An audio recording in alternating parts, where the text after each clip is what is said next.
Bonjour à tous. Donc, je tiens tout d'abord à remercier professeur Belkhadir et le comité d'organisation de m'avoir convié à ce colloque. Et sans plus tarder, je vais aborder le sujet de ma présentation qui concerne la transition au cours du diabète. Donc, la transition du diabète, la transition, c'est en fait le fait de passer de l'étape de pédiatrie à l'endocrinologie, à la diabétologie adulte, donc chez un patient atteint de diabète de type 1 le plus souvent. Donc, on va aborder bien sûr que le diabète de type 1 dans cette présentation. Donc, ce qui se passe à la transition, c'est qu'on a un adolescent à gérer avec les difficultés liées à l'adolescence et en même temps une maladie chronique lourde comme le diabète de type 1, donc avec sa complexité de gestion. Donc, l'objectif fondamental qu'on aura pendant cette période à gérer chez cet adolescent diabétique, c'est de l'autonomiser au fur et à mesure, donc pour qu'il puisse se prendre en charge plus ou moins lui-même. Donc, quels sont les risques qui existent au cours de cette période, au cours de la transition? Déjà, en premier, c'est une période de moins bonne observance thérapeutique, puisque les patients, souvent, commencent à sauter les injections d'insuline, commencent à déstructurer leurs repas, ne sont plus aussi réguliers que dans l'enfance, donc avec beaucoup de grignotage, commencent à oublier l'autosurveillance, même parfois à la plus ou moins la falsifier, et puis le suivi médical commence à être irrégulier. Vous voyez à cette période de la vie, vous voyez des adolescents qui sont souvent absents aux consultations, qu'on ne voit pas pendant 6 mois, 9 mois et qui viennent en cas de problème, avec des hypoglycémies qui ne se corrigent pas de la manière dont elles devraient. Donc parfois ils profitent de l'hypoglycémie entre guillemets pour abuser de certaines choses et des hyperglycémies qui sont banalisées. Il y a aussi un risque de rupture de suivi au cours de cette période. Et ce qu'on s'est rendu compte, c'est que s'il n'y a pas un processus de transition, notamment donc dans les structures hospitalières ou hospitalo-universitaires, s'il n'y a pas de processus de transition, c'est la période où on perd le plus de patients, donc un risque de rupture de suivi. Donc dans la plupart des études qui ont été menées en Europe, vous voyez le risque de rupture de suivi à près d'un tiers des patients qui s'absentent aux consultations pendant près de 6 mois et même pendant près d'un an, près des quarts des patients qui ne viennent plus à la consultation à cette période. Et même quand on les transite, quand ils viennent à la consultation adulte, il faut savoir que dans beaucoup d'études, un an après, près de 40% des patients arrêtent même le suivi, puis reviendront plus tard en cas de complications aiguës. Alors pourquoi cela? Pourquoi cet absentéisme? Pourquoi cette rupture du suivi? Parce que déjà, les rendez-vous en consultation adulte, souvent, sont beaucoup plus lointains. Il y a de la queue en consultation, les salles d'attente sont un peu agitées, et puis il y a souvent des disputes dans les salles d'attente. Le patient commence à avoir des adultes diabétiques type 2 âgés avec des complications, des amputations, ça commence à parler de rétinopathie, donc il commence à réaliser les complications.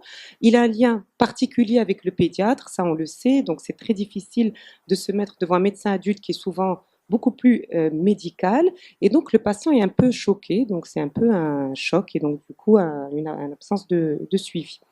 En même temps, à l'adolescence, il y a beaucoup de comportements à risque. Vous le savez, la plupart des études ont montré dans cette étude de près de 7000 adolescents que diabète ou pas diabète, maladie chronique ou pas, il y a quasiment les mêmes taux d'habitudes toxiques, donc tabagisme, alcoolisme, etc., chez les deux groupes.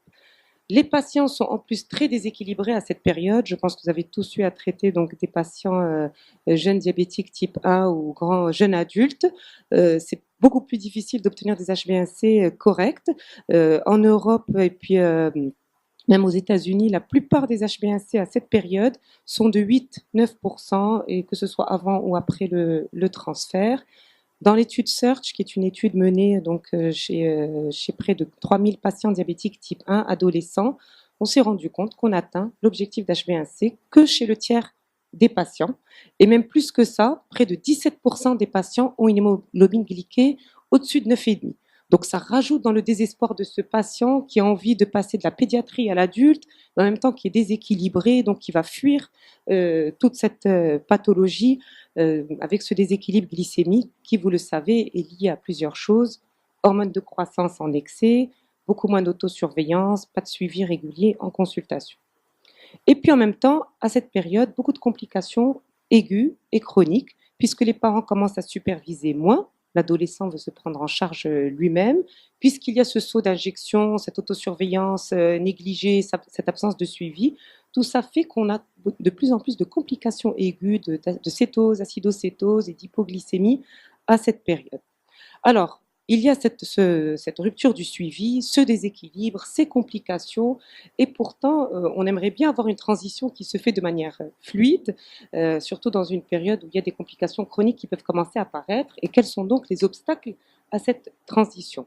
Alors, il y a des obstacles qui viennent du pédiatre, déjà tout simplement, puisque le pédiatre s'est investi de manière importante depuis le bas âge, donc dans la relation avec l'enfant et avec la famille. Donc, il est très réticent à laisser partir voir cet enfant et cette famille chez le côté donc adulte. Il y a des obstacles qui sont liés au patient lui-même, puisque le patient, il a l'impression d'avoir été abandonné donc par son pédiatre, d'avoir été lâché à un moment critique, à un moment où on est souvent déséquilibré, où il y a plusieurs choses qui sont complexes. Et puis en même temps, il appréhende un peu cette relation avec l'adulte. Il y a des obstacles liés à la maladie, à sa prise en charge, puisqu'il va falloir transmettre un dossier de la pédiatrie ou du pédiatre diabétologue à l'adulte, donc avec des objectifs parfois différents. Et même les parents, parfois, sont un petit peu responsables de cette absence de transition, puisqu'ils doutent, ils n'ont pas envie de lâcher prise sur cet adolescent, ils doutent des capacités de l'adolescent à devenir autonome, et puis ils n'ont pas envie de passer aussi en arrière-plan, ils ont toujours été au premier plan dans la prise en charge de cette maladie. Alors, et pourtant, est-ce que les traitements du diabète de type 1, de l'enfant, de l'adolescent et de l'adulte changent-ils vraiment? On sait que le gold standard, ça reste le basal-bolus, même à cette période. Il y a par contre des doses qui changent. À la puberté, la plupart des études montrent que les doses montent, il faut les monter. Donc, on atteint presque des doses d'un diabétique type 2. Donc, on dépasse les 1 unité kilo avec tous les phénomènes de Loeb, etc., qui existent. Donc, il faut adapter les doses, mais le traitement, en gros, reste le même. Alors, à quel moment faut-il transiter ces patients jeunes, diabétiques de 11, 12, 14 ans, du côté pédiatrique à un endocrinologue, un diabétologue adulte? Alors, la plupart des études se mettent d'accord et des recommandations que l'âge civil importe peu. C'est la maturité de l'enfant, de l'adolescent. On peut trouver un adolescent qui est prêt à 15 ans, à 16 ans, qui est très mature, et vice-versa. On peut trouver quelqu'un de 18, 19 ans complètement immature. Donc, ce n'est pas vraiment l'âge civil qui importe. Dans la plupart des études qui ont été menées dans les grands centres européens, l'âge de la transition est assez tardif. Alors ça, c'est dans quasiment tous les centres. On ne transite pas des adolescents diabétiques type 1 tôt à 11, 12 ans, 13 ans, mais beaucoup plus tard, 17, 20 ans, 19 ans, parce que c'est l'âge à laquelle ça devient plus vraiment possible d'être suivi dans une unité pédiatrique. Alors pourquoi ces patients sont transités de la pédiatrie à l'adulte? Souvent, c'est parce que les jeunes adultes diabétiques type 1 commencent à se sentir trop âgés, ils le disent, dans une salle d'attente avec plein d'enfants. Donc, il y a un sentiment d'être trop âgé parmi les enfants. C'est parfois le pédiatre qui pousse. Et puis, parfois, c'est les collègues, les amis, etc., où on vous dit, donc, il vaudrait mieux aller du côté adulte.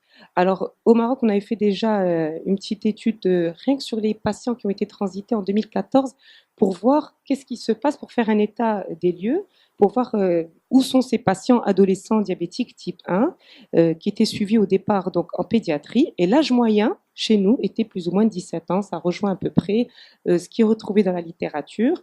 La transition était initiée par le pédiatre dans les 2 tiers des cas, une démarche personnelle, beaucoup plus rare, et malheureusement, on voit encore beaucoup de complications aiguës, donc les patients qui arrivent en cétose, en hypoglycémie, puis comme ils ont un âge avancé, ils arrivent chez nous au côté adulte. Donc la Société américaine de pédiatrie recommande de parler de la transition à partir de l'âge de 14 ans. C'est à partir de ce moment-là que le pédiatre devrait vraiment commencer à envisager et la préparer petit à petit donc pour le côté adulte. Alors, quel modèle idéal? Comment transiter ce patient? Donc, on sait qu'il faut le transiter au bout d'un moment, mais comment faire?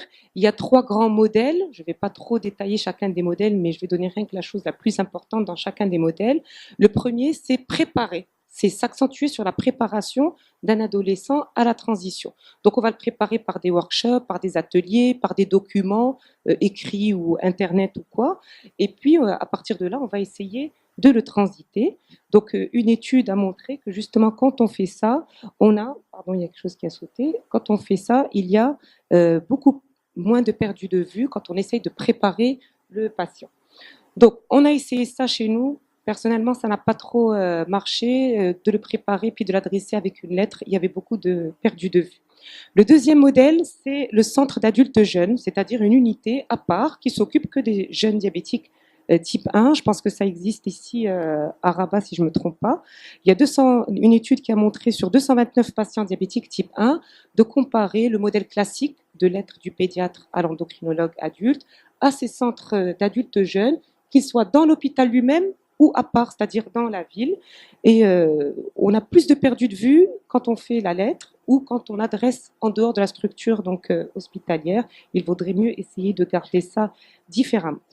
Alors, le troisième modèle, c'est d'utiliser ce qu'on appelle un coordinateur de la transition. C'est ce qui est de plus en plus utilisé dans la plupart des études. Donc là, vous voyez, dans ces études-là qui ont duré près d'1 an avec près de 190, 160 patients adolescents, on perd beaucoup moins les patients de vue et on a moins d'acidocétose, moins de complications quand on utilise un coordinateur.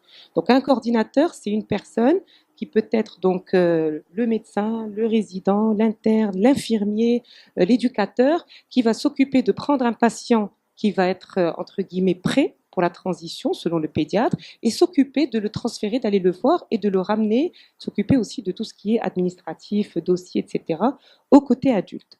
Donc, il y a un modèle lausannois qui a essayé de travailler sur ça avec la coordinatrice, c'était une infirmière, avec, elle va aller en pédiatrie, donc récupérer les documents, créer un passeport de transition, accompagner le patient pour le côté adulte, pour l'introduire à l'unité donc physique et aux personnes.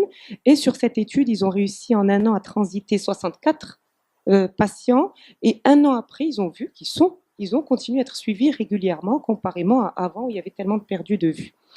Donc aussi en Angleterre, il y a une grande expérience sur ça où ils l'ont mené pendant 10 ans maintenant. Je pense que c'est eux qui ont beaucoup de recul sur la transition.